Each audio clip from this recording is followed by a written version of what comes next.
Hello, welcome to another episode of This, That, and the Other. First of all, I was going to mention that song I was singing parts of the other day on one of my shows trying to identify it.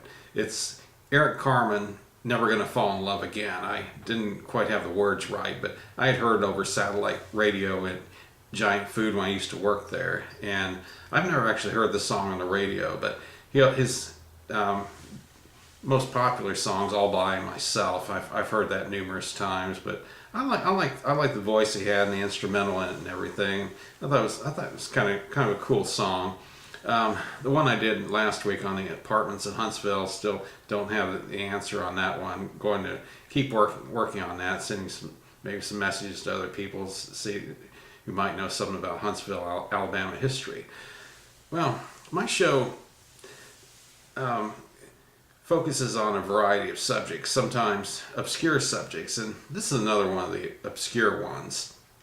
What I'm going to discuss today is it's a memory from my childhood, actually. I remember shampoo coming in glass bottles when I was a kid, and I did a little research. I was trying to find out when shampoo converted from glass to plastic. I couldn't find anything that determined that, but I did find that the first plastic bottles came out in 1947, and at the time they were expensive to make. By the early 1960s, they found a cheaper way to make them, and they became more common. But I remember the shampoo into glass bottles, and I guess they started converting maybe later in part of the 60s to plastic, and then probably throughout maybe the mid 70s, they were all eventually converted to plastic. But I remember the hand lotion coming in glass bottles, the mouthwash, soda bottles. They came in glass bottles until probably the 1990s, and they're even starting to do it with beer. I mean, that's a gradual thing. I've never actually tasted it out of a plastic bottle, but I kind of hesitant too in that regard.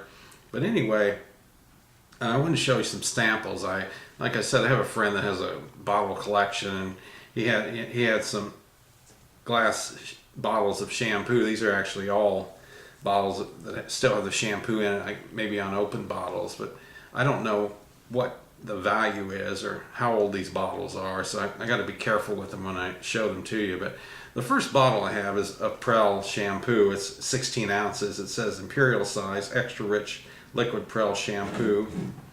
And I remember this bottle in the commercials. Someone would drop a pearl, and the pearl would go down to the bottom of the bottle.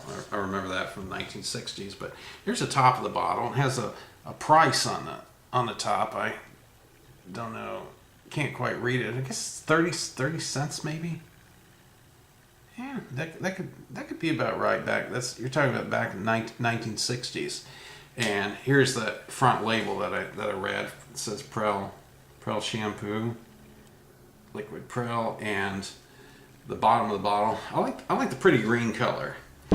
Now this next bottle is White Rain shampoo. I don't know if this is from the 1950s. It says Crystal Clear White Rain shampoo by Tony, and backside instructions: wet hair, apply shampoo, lather, rinse, repeat, 3.5 fluid ounces.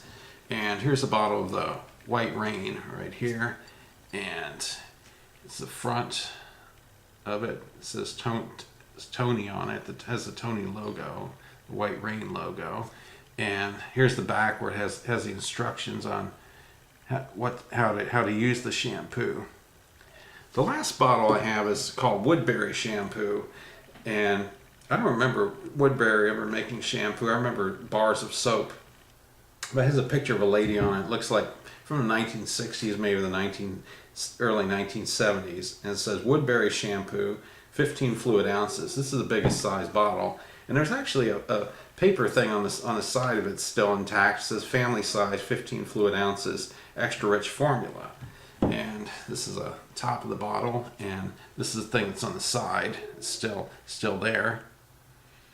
Don't know how many you're going to find like that.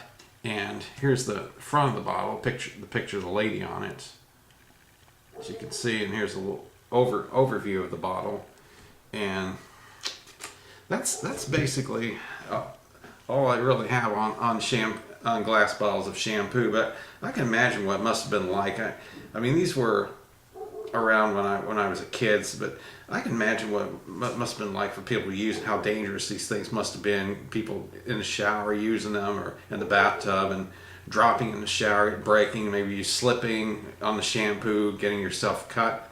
I can imagine what you know. I can understand why they converted those things over to plastic. I consider that not a good situation, trying to use something like that in the shower. I would imagine people were maybe smarter and they used it over a sink.